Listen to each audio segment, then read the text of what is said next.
Hello बच्चों, let's see this question. The question says, in fruit flies, dumpy wings are shorter and broader.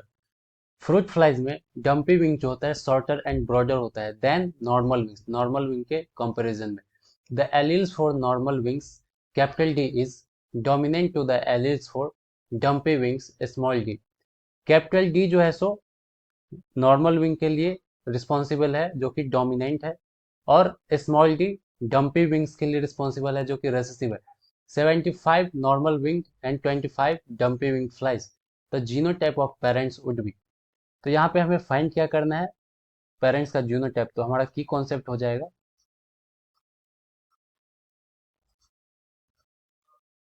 Genotype of parent.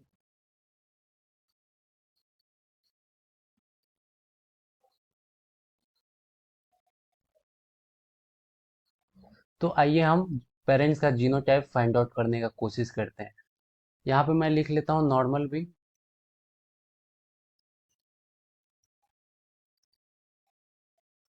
Normal wing flies है, और यहाँ पे मैं लिख लेता हूँ डम्पी विंग फ्लाइज.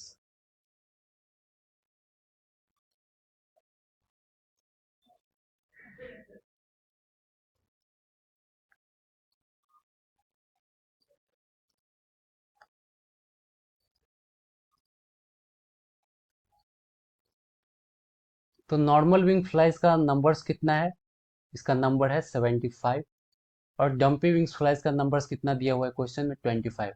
तो यहाँ से हमें एक चीज पता चल रहा है कि अगर मैं इसको रेशियो में कन्वर्ट करूँ तो हमें रेशियो मिलेगा 3:1.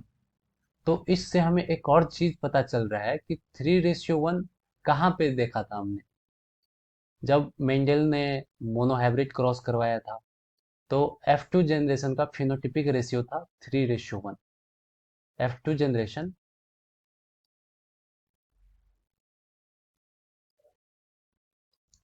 Phenotypic ratio.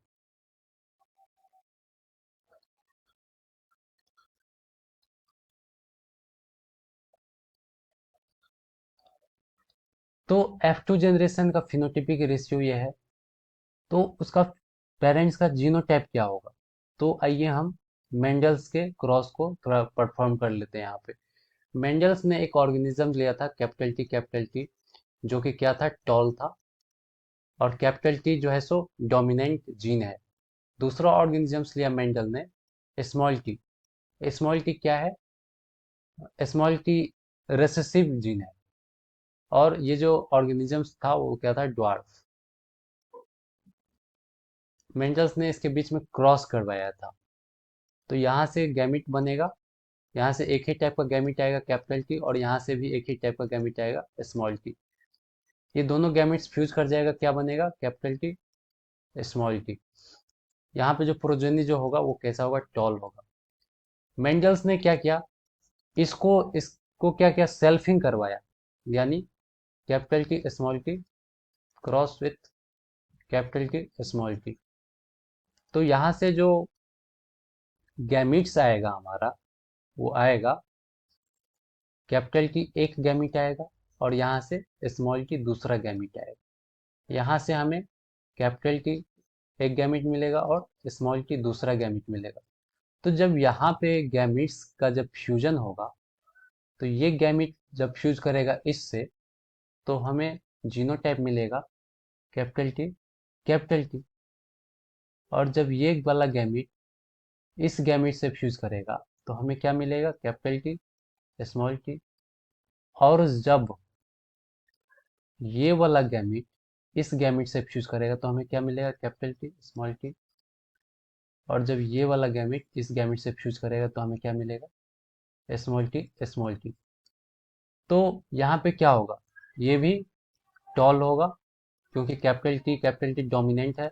ये भी टॉल होगा, ये भी टॉल होगा क्योंकि यहाँ पे कैपिटल टी प्रेजेंट है जो कि डोमिनेंट है. और ये होमोजाइगस रेसेसिव है, तो ये क्या हो जाएगा, ड्वार्फ. तो यहाँ पे हमें ये ये तीनों ही टॉल देखने को मिल रहा है. तो यहाँ पे टॉल के लिए क्या हो जाएगा, 3.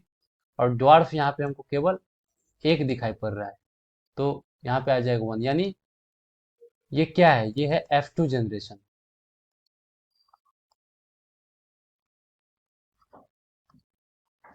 और F2 जनरेशन का रेशियो क्या है, 3:1। और इसका पेरेंट्स क्या है, यहाँ